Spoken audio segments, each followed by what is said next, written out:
The story has been going on for 2 years. This morning, the parties to this tangled adoption case react to last Friday's court ruling directing Jessica back to her biological parents. We will have those biological parents with us, as well as the parents who have cared for Jessica for the past 2 years. Spencer now here with the holiday weather forecast. Okay, Charlie and Dana, it's the same old unpleasant and potentially dangerous story for the upper Midwest. More strong storms and continued flooding for today, as well as much of the upcoming week, and we'll have details coming up in this half hour. Also, before candidates Clinton and Gore and others made bus trips fashionable, Good Morning America was taking a bus tour all over, actually 4 of them we've taken now, all over the United States. And this morning, as we celebrate the nation's independence, we're going to revisit some of our favorite stops on our 4 bus trips. But right now, Barry Seraphin is here this morning with all the news of the day. And for more, Dean. Barry, good morning. Good morning, Charlie. Good morning, everyone. President Clinton took a promise of help to the Midwest last night. He surveyed some of the damage caused by Mississippi River flooding and told farmers in Iowa the region can expect up to $1.2 billion in federal disaster relief. Relief is needed in an area going through its worst flooding in almost 30 years. ABC's Kathy Wolf has details. It was a 4th of July they'll never forget. The Mississippi River reached a high water mark at 22 feet, the second highest level on record, and a visit by President Clinton, who came to the flooded area with a promise of federal help.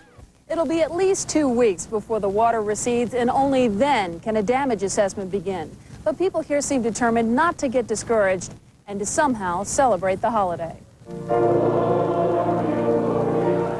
In Buffalo, Iowa, the service in this Quaker church conveyed a sense of patriotism combined with prayer. Now we ask that by your divine providence, the waters might recede shortly. And in this town, where 1/3 of the homes are in water, there was optimism. This is our home. We're going to stick with it as long as we can. In Bettendorf, the Independence Day parade went on as usual despite more unwelcome water from the sky. And thousands of spectators crowded a public park for a fireworks display. The fact that riverfront celebrations were canceled didn't seem to matter. Well, you know, everybody needs a break, and this is just perfect for it. A celebration of independence and, no doubt, a welcome reprieve from the flood. Kathy Wolf, ABC News, Iowa. The president left Iowa for San Francisco late last night and will give a speech there to the nation's largest teachers union. Later today, the president boards Air Force One for a long flight to Tokyo. That's where the leaders of the world's top economic powers will meet this week for the so-called G7 summit. ABC's Peter Jennings will be reporting from Japan all this week. World News Tonight will originate from several Japanese cities, starting tonight in Osaka. About 1,000 American troops could be sent to Haiti, but Secretary of State Warren Christopher says they'll go only if needed in Haiti's transition to democracy. Under an agreement signed Saturday, ousted President Jean-Bertrand Aristide will return to power by October 30th. There's a warning from Secretary Christopher about the U.S. role in the Middle East peace talks. The Secretary says the U.S. will not try to force an agreement if Israel and the Arabs can't make any progress on their own. However, Israeli Prime Minister Yitzhak Rabin is accusing the U.S. of bending to Palestinian pressure in its latest attempt to break the deadlocked talks. The U.S. is promising to cooperate with an extradition request from Egypt. The Egyptian government says it wants to try Muslim cleric Sheikh Omar Abdel Rahman for inciting anti-government riots 4 years ago. Here in the U.S., the blind sheikh has been linked to those involved in the World Trade Center bombing and another alleged New York bombing plot. Here's ABC's Dean Reynolds.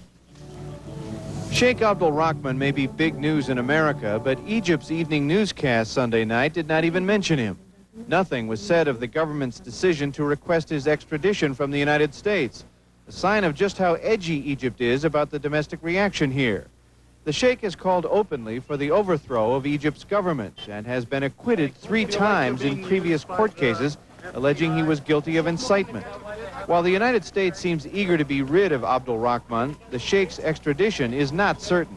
Whether he ultimately will be extradited depends upon the legal processes here, but we'll certainly be processing that request in the routine way. Privately, officials here say the State Department pressed Egypt to seek his return. With several of his followers implicated in terrorist plots in New York, the sheikh's continued presence in America was becoming an embarrassment to U.S. law enforcement. After the sheikh was taken into U.S. custody on Friday, some of his followers made threats against American interests. And now that Egypt is pressing for his extradition, those threats are being renewed. His lawyer said the followers of the sheikh are angry at what they see as an American betrayal of democratic principles. And he said he could not predict what form that anger will take. Dean Reynolds, ABC News, Cairo. Here at home, this is the official Independence Day holiday, but most of the celebrating happened yesterday. Cities all across the country launched their 4th of July fireworks displays. But perhaps the most memorable event of the day occurred here in New York. Here's ABC's Bill Blakemore. It was a cloudless holiday afternoon with nothing exciting supposed to happen over the Hudson River until the evening's fireworks. But just after 3 p.m., the crew of a blimp advertising pizza sent a mayday describing structural problems in the tail section. Tourists' video cameras caught the dangerous descent towards Times Square. It started spinning, and it looked like it was trying to, almost like the guy was trying to avoid the big building. And then it span around again like this, and I could see a large gaping hole underneath the belly of it. But once we saw that hole, it was moving down fast. It came down quite quickly. Yeah, we were quite concerned for the people inside. The blimp landed on the roof of a 7-story apartment building on 53rd Street between 9th and... It still had enough buoyancy when it hit that the crew in the gondola were not seriously hurt. They were easily rescued and taken to a nearby hospital. Whatever terror they may have experienced, for most of Midtown's New Yorkers and tourists gawking at the deflated blimp above them, it was simply astonishing, a real first. I thought, wow, I've never seen a blimp crashing before. Bill Blakemore, ABC News in Midtown Manhattan. And that's a first look at the news. Spencer and Dana, that was an amazing sight and a very lucky crew. Oh, that's for sure. Yeah, it definitely was. It was very scary for all those people. And it's still rather scary for people in the Midwest, I gather. It certainly is. The same old weather pattern is just holding fast. It hasn't moved in almost 2 weeks now, and there are more storms, and of course that means more flooding, and it's a bad situation. Let me show you, Dana, by way of satellite. Spoken about the future of a 2.5-year-old girl who was given up for adoption at birth. Jessica is to be turned over to her biological parents in Iowa, Dan and Kara Schmidt, by August 2nd, leaving behind in Michigan the couple who has raised her since she was just a few days old, Robbie and Jan DeBoer. It was the latest decision in a lengthy and bitter custody battle that began when the birth mother named the wrong man as her baby's biological father. Dan Schmidt later proved his paternity and was awarded custody and has since married Kara. It's a case that raises issues of paternal rights and what is in a child's best interest. And joining us this morning are Robbie and Jan DeBoer and their attorneys, Sue Ellen Skarnecchia. And I appreciate it. Nice to see you back. Good to have you again. Is this it? The Michigan Supreme Court decision. Does that mean the fight's over and that you've lost? No, this is not it. There's a couple things I'd like to talk about today. Just recently, a couple weeks ago, I walked down our street with a highly qualified psychoanalyst for children. As we walked, she said something that I think everyone should know and understand. She said to Jessica, I am all of her light. And that cannot be replaced. Dr. Jerry Paul in California did an amicus brief to the Michigan Supreme Courts stating if Jessica were removed from our home, that she would have a large hole in the fiber of her life.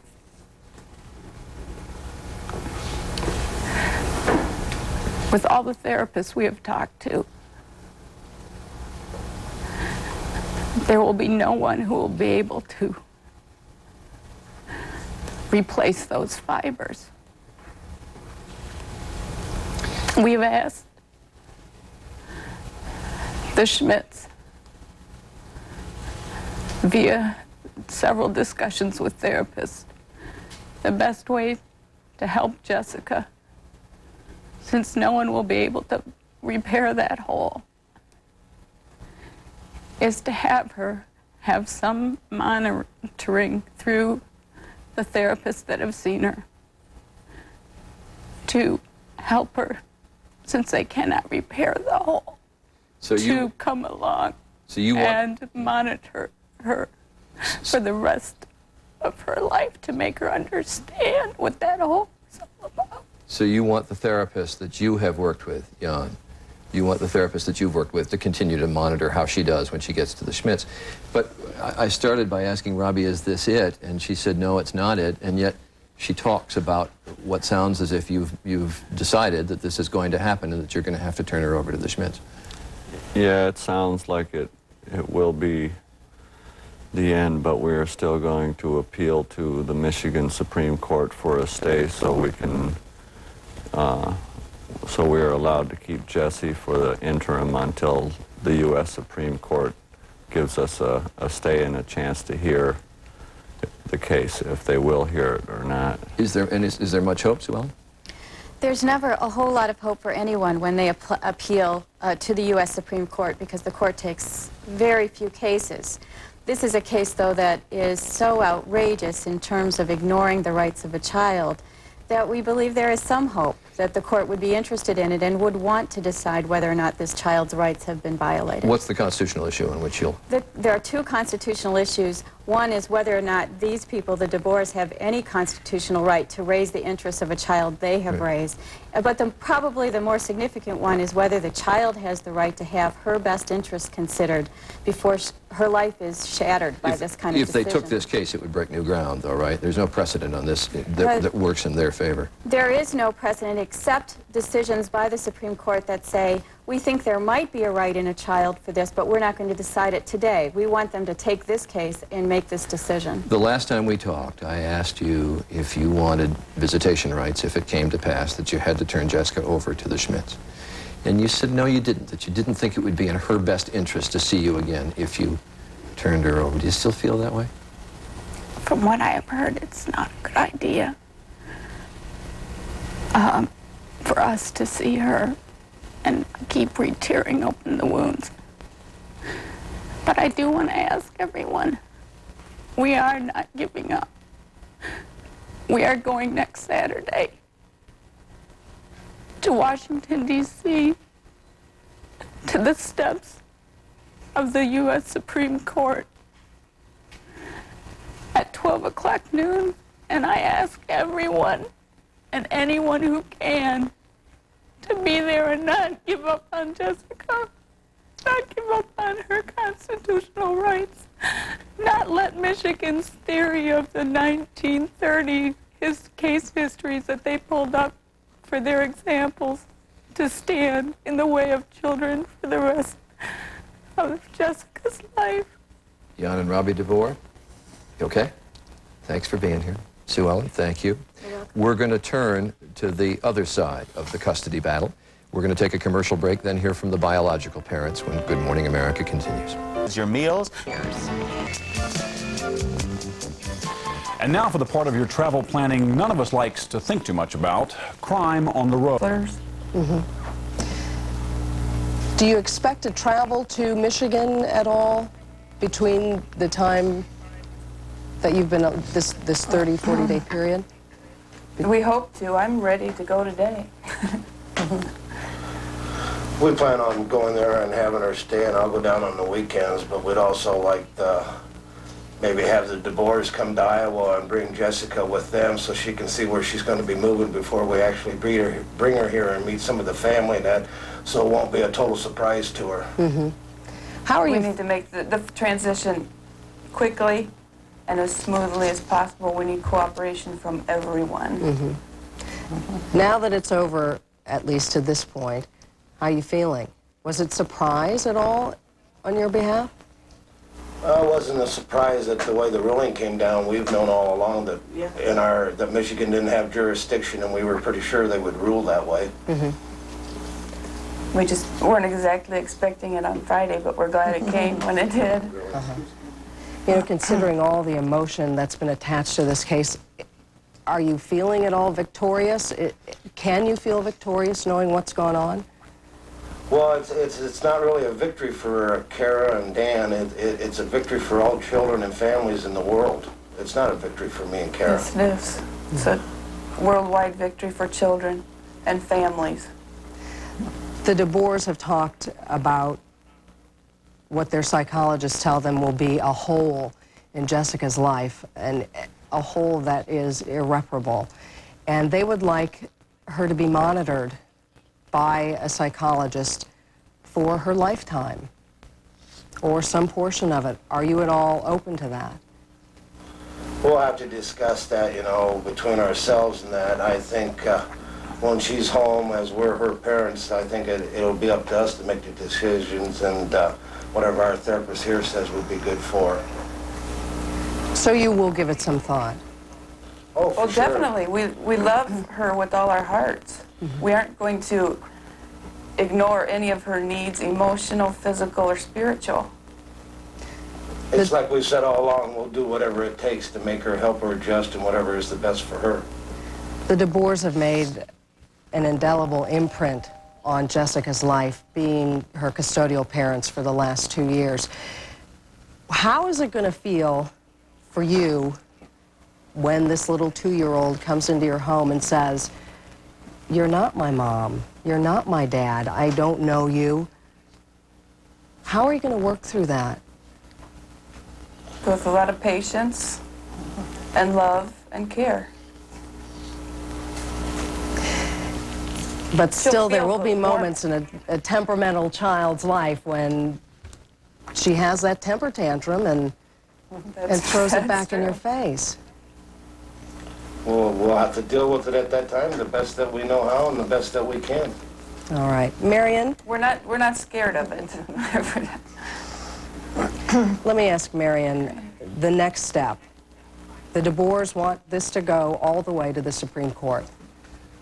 I think it's very unlikely the Supreme Court will hear it. 24 judges in 2 states over 2 years have heard this case, and only one ruled in favor of the DeBoers. The 2 other dissenting judges were clearly in the minority. The Michigan Supreme Court issued a 43-page decision where the Schmitz prevailed on every single issue, and it's elementary. In this family, parenting is important, and it is a celebration of the family. There are 2 ways you can become parents. You can adopt legally, or you can biologically bear a child.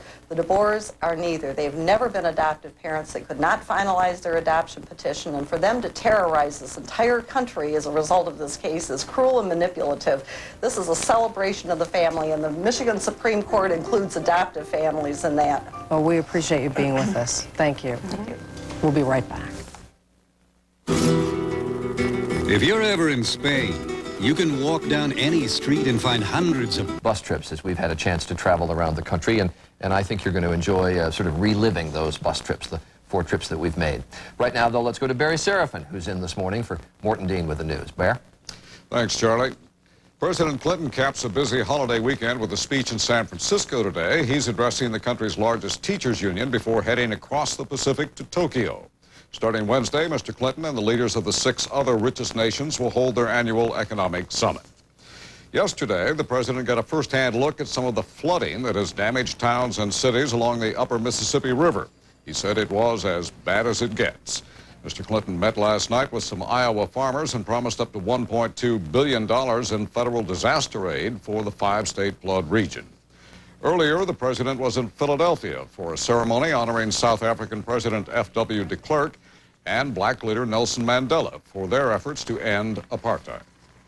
The Egyptian government has asked the U.S. to extradite the fundamentalist Muslim cleric Sheikh Omar Abdel Rahman, and the Clinton administration says it will cooperate. The blind sheikh was arrested in New York last week on immigration charges. Some of his followers have been connected to the World Trade Center bombing and another alleged terrorist plot broken up last month. In Bosnia, heavy fighting has reportedly left the strategic town of Meglai on fire. The people in Sarajevo face another threat. The UN says typhoid and dysentery epidemics could soon break out because there's no electricity to pump the water. The first U.S. soldiers arrived in Macedonia today. They are the first of 300 Americans joining the UN peacekeeping contingent in that former Yugoslavian republic. President Clinton has sent the U.S. troops to help the UN try to contain fighting in the region. Other U.S. troops stationed in Europe have learned they will be heading home soon. With more on that story, here's ABC's Jerry King. This weekend's 4th of July festivities in Bitburg were a bittersweet affair. Bitburg's 2 F-15 fighter squadrons are a casualty of the latest U.S. force reductions. Most of the 10,000 military personnel and dependents will be gone by the end of next year. That's half the town's population and a major blow to its economy. 2,700 German jobs here are dependent on the American military. Over 4 decades, Bitburg and the U.S. Air Force have become intertwined. There have been, for instance, about 2,500 mixed weddings between Americans and Germans in that time. Everybody knows some American here who lives in the neighborhood, and they have also very close friendships. While people here in Bitburg will mourn the loss of their American friends on both economic and social grounds, there are other communities in Germany that can't wait for the Americans to go. The reason? In places like Berlin, the American cutbacks will free up badly needed housing. We have a serious flat problem in Berlin, and so of course we need every single flat. But in Bitburg, the force reductions mean only one thing. It'll break my heart, but we've got our job done here. The job is done, and once the job is done, you got to move on. That's like digging potatoes. Once the potatoes are gone, you know, you get out of the field. As one German put it, they came here as soldiers. They leave as friends. Jerry King, ABC News, Bitburg, Germany. And that's the news at the half hour. Here's Spencer with the weather. All right, Barry, today's map looks very much like what you would expect a 5th of July weather map to look like. It's going to be a hot day. After a few more drive-bys, an eclectic gold mine. Support pantyhose. I know that. That's a teenage mutant something or Ninja Turtle. These are really ugly. Look at that face. Is he a good guy or a bad guy? Bad guy. Oh, okay. At the end of the morning, I had to ask the obvious question. Is it really a bargain if you don't need it? Oh, you sound just like a man. Someday you may need it. And that, by the way, is a relatively common sentiment among hardcore yard sailors. Someday you may need it. And one thing, Harry, she doesn't buy everything, even if it's a good bargain. She once told me that she saw a half-eaten jar of pickles for sale, and even though the price was pretty good, she kind of walked on by and passed on that one. Managed to pass on by. Good story, John. We're money-wise this morning. Paula?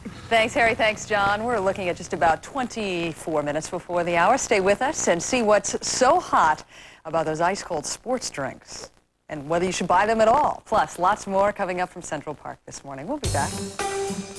This morning's MoneyWise report was, folks, on top of an apartment building were sunbathing when a 160-foot blimp crash-landed on the roof. The blimp, hired to promote a chain of pizza parlors, had a huge hole in it, deflated quickly. The pilot and co-pilot are reported in stable condition this morning. Joe Nadro, who moved to New York just 2 days ago, was a witness to the crash. He helped pull the pilot and co-pilot to safety, and he's joining us this morning, along with William G. Armstrong, an airship historian, and I appreciate both of you joining us. Now, there you were, just getting a little sun, right? That's right. You have a nice tan, actually.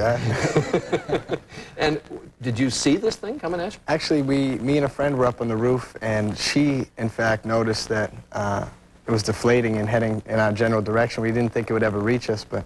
How close was it when you first saw it? Oh, probably a mile or two off over the river. Yeah? And it had a great gaping hole in the front? We didn't notice that at first. A little later, as it got a little closer and it was spinning towards us, we noticed that there was a huge hole in the front. So what did you do? At first, we did nothing. I just told her to get her camera and get a picture of it, but as we started to get closer, we realized that it was probably heading right for our building, and that's when you knew at that point it was going to crash. Right. Yeah. And the hole was in the front, in the bottom part? It was on the lower part of the blimp, right in the front. All right. And then it settled down on top of the apartment building? I wouldn't say settled down. It came crashing down. Skidding across? Or what? It was probably 30 feet above the building when it completely deflated, and then it just fell onto the building. Now, did the envelope, in effect, the big part of the blimp, fall on top of the cabin? Actually, the actual blimp itself, most of it went over the side of the building, and they were lucky that the gondola of the blimp actually made it on the building safely. Right. Did you pull the co-pilot and pilot out, or did they get out? One of the pilots came out by his own accord and laid down complaining of back pains, and the second pilot started to come out, but he was obviously in a lot more pain. And I just laid him down on the ground beside him. Amazing presence of mind. You thought to get in and turn the thing off. You were worried about explosion? Actually, as I laid the pilot down is when I noticed that the jet fuel was leaking. And I asked him if there was any fuel shut-off valve or anything of that nature. And he said he tried to guide me in, but he was pretty disoriented. Hole in the front like that. I had the feeling that when the balloon lost its integrity, it would just go right down, but it didn't happen. Well, Charlie, if you look inside of an airship, there are two separate bags of air, and as well as the huge bag of helium inside. The control car is suspended by 18 steel cables that hang from the top of the envelope of the blimp itself. The tear that seemed to have developed, what Joe saw, the tear developed right forward of the control car in probably in one of the internal ballonets that runs from the control car right to the nose. So there's a lot of redundancy in these things that really would hold them up. It would take a lot more than a minor tear to bring one down. It would take more than a minor tear, and it would take. Certainly, I think we can discount the theories that were put out earlier. I was going to ask you about gunshot. About a gunshot. Yeah. It's unfortunate that usually when an airship travels cross-country, there are a certain number of individuals who will take a shot at a blimp, but that won't bring it down. Crashes are rare with blimps. We've had a remarkable safety record in the history of commercial blimps and advertising blimps. I don't think we've had any fatalities in 60 years of commercial blimp operation. Well, very lucky with that pilot and co-pilot, and quite a welcome that you've had to New York. Yes, it was. It was the last place I thought I'd be. Come to New York happens. These kinds of things happen to you all. That's what they tell me. All right. Thank you both for being with us. Fascinating story. 18 before the hour. A guide to choosing the best hospitals. When Good Morning America continues. It empties rapidly. It rehydrates you. The thing that you don't need are all the salts. I think they all kind of tell you that you need salts because you lose it in your sweat. The fact is that you don't lose that much salt and you don't really need it. We've got 10 seconds left. Sure. Can we accomplish the same thing by just drinking some pop? Probably not. All right. Bill Evans, setting the record straight this morning. We'll be back in a couple of minutes. To look at the top 5 so we know where to go. There we go. Duke University and Cleveland Clinic is number 5. Massachusetts General, number 4. UCLA. Mayo Clinic, number 2, and number 1. Johns Hopkins. The criteria for the best of the best, how do you decide? Well, the best of the best were chosen based simply on the number of specialties in which they appeared in the magazine. We ranked 16 different specialties, from AIDS to urology, cardiology, cancer, most of the specialties that people think about when they consider disease or disorders. Mm-hmm. And a number of hospitals, as you might expect from major medical centers, appear on more than one list. Johns Hopkins appeared on 15 out of the 16 lists, for instance. And that's what the best of the best list is based on. How do we... It does not mean that other hospitals don't provide excellent care. But how do we select the criteria for the best of the best? I mean, you checked out over 100 hospitals. We actually checked almost 1,500 hospitals, in fact. All of the major academic medical centers in the country went through a statistical filter. We considered 3 things. We considered their reputation within the medical community being defined as board-certified specialists. We checked their death rate based on federal mortality figures from the Healthcare Financing Administration. And we put together a list, a checklist, if you like, of 9 different objective indicators, kinds of data that all the hospitals had to satisfy to be listed in these rankings. Were they equally weighted? The reputation, the death rates, and the objective data all got 1/3 of the rating. Okay. Or 1/3 of the weighting. Because the thing that pops into my mind is if you take a physician, wouldn't that physician be more likely to recommend a hospital that he or she is affiliated with? Or so much of the reputation is part of marketing nowadays. If you're told that Mayo's a good clinic, it's a good clinic. That may be true for the public. You'd like to think it's not true for doctors generally. And when we surveyed all of these doctors, I should say we surveyed 2,400 doctors across the 16 specialties, we made a point of telling them to select the 5 hospitals they consider the best and to disregard location and to disregard expense. So when you get that many doctors commenting, things like where an individual physician practices falls out. Most of us are lucky if we can choose a hospital to go to, but what happens when you have to go to the emergency room? You don't really get to make your selection, and that's where many of us find ourselves when in fact we are in a hospital. But that wasn't one of the indicators. That wasn't our focus. We were looking at people who need the highest and best level of medical care and probably need elective surgery or a diagnosis or something that requires the best level of medical care that also implies that they have a little bit of time to seek it out. It's absolutely true we did not consider emergency care because it's certainly not elective. You would want to go to the closest good emergency room for that.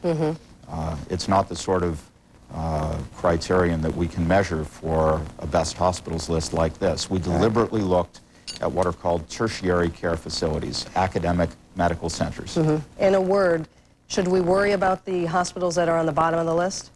Yes or no? Not on the bottom of these lists. Okay. All right, U.S. News and World Report's Best of the Best Hospitals. Thank you very much, Avery.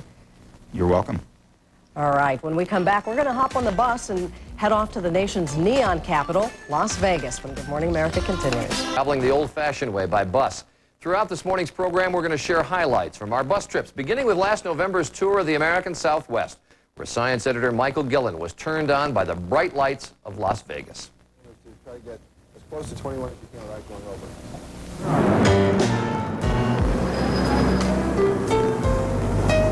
Most cities look especially pretty at night when they're all lit up, like New York, Chicago, and Los Angeles. The same is true of Las Vegas. In fact, this downtown section is known as Glitter Gulch. During the day, it looks rather ordinary, but when the sun goes down, this place really comes alive. Not just because of the nightlife, but because of the lights, the neon lights. The neon lights, they add to it. They add some excitement, some energy. Definitely gaudy, but it makes the place more exciting and livens the things up. There is a greater concentration of neon signs in Las Vegas than in any other city in the world. And many of them were made locally at the Young Electric Sign Company.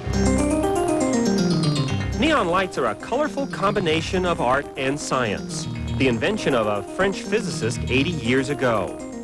The process starts with a blueprint, which guides the glass blowers, or glass benders as they're called.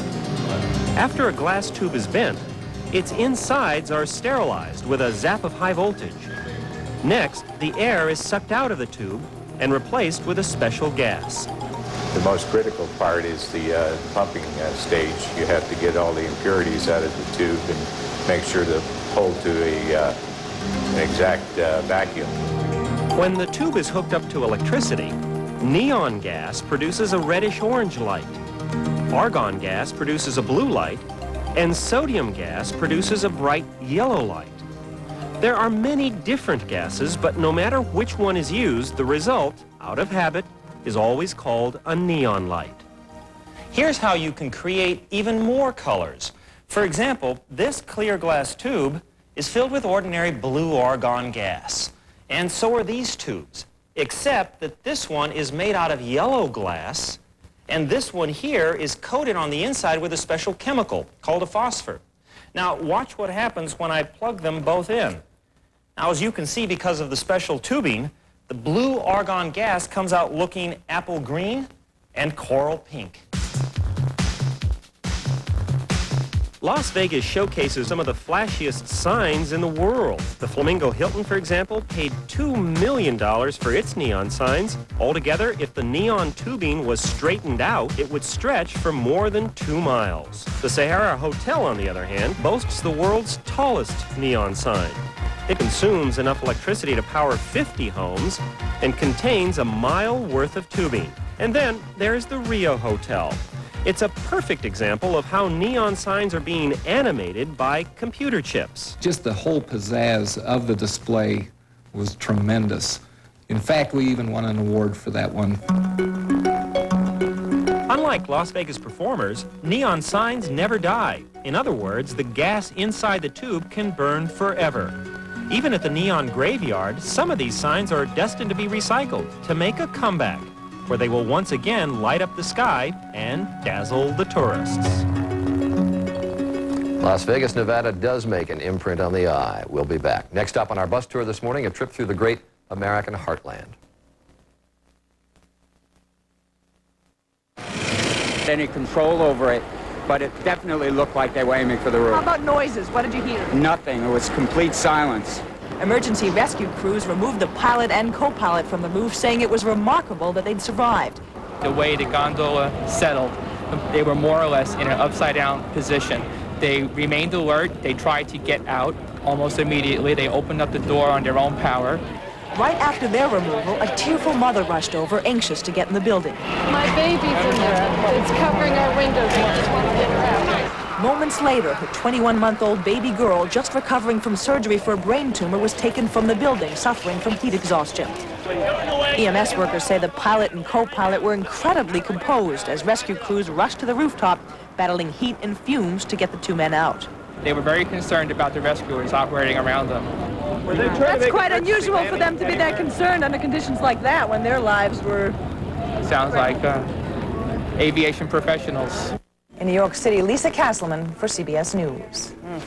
The worst flooding in nearly 30 years continues this morning in the Midwest along the swollen Mississippi River. In Iowa alone, damage is estimated at $750 million.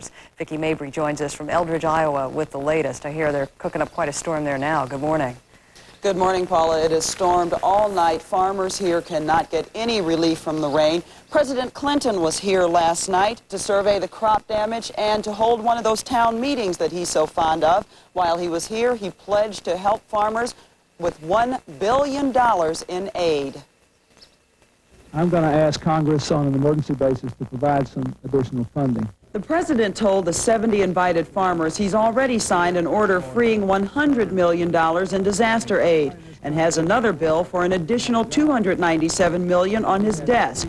The rest will have to come from Congress. We are going to ask that the producers here receive the same benefits as the people who were affected by Hurricane Andrew and other major disasters last year. The president also pledged to change the crop insurance program. Currently, farmers who have not even gotten their fields planted cannot get any kind of insurance for that. He pledged that he will change that so that they will be covered for those losses as well. Paula? What was the general mood of the farmers who actually had a chance to talk with the president? Are they really confident that, in fact, this money is going to come through? Paula, I was out here yesterday before the president came, and this apparently is Republican territory. A lot of people told me they did not vote for him. I talked to some people this morning who said they were very, very impressed, and they really do believe that he's going to come through for them. Vicki Mabry reporting from Eldridge, Iowa this morning. Thank you so much. The San Francisco gunman who killed 8 people before taking his own life last week may have been hoping to get on the TV talk show circuit. A newspaper report says the bloody rampage in a San Francisco high-rise might have been a misguided bid for fame. The San Francisco Examiner says the gunman was carrying a list of programs including Donahue, Oprah, and Larry King. All over the country, Americans celebrated Independence Day. There were all kinds of cookouts, parades, and of course, fireworks. In the nation's capital, the Washington Monument served as a dramatic backdrop as an estimated 300,000 people watched a spectacular pyrotechnics display in the Washington Mall. 6 minutes past the hour, let's go to Miami, where Maria Gennaro of WCIX-TV has the weather this morning. Of course, we're all pretty chauvinistic about the fireworks we saw last night. Beautiful, Depending beautiful. whatever, we always think they're the best in the city. We actually witnessed them in. How were they in Miami from what I last night? saw there, they were beautiful last night. We went on the boat and we went around on the bay and went to all the different firework displays. They were really beautiful last night. Yeah, it was a nice way to... Here in the U.S., word that Bigfoot the blimp has had problems before. The 2-month-old blimp made a spectacular crash landing on a New York City apartment building yesterday afternoon. The same blimp with the same crew had rudder control problems on a May 28th flight in California. The 2-man crew was not seriously hurt.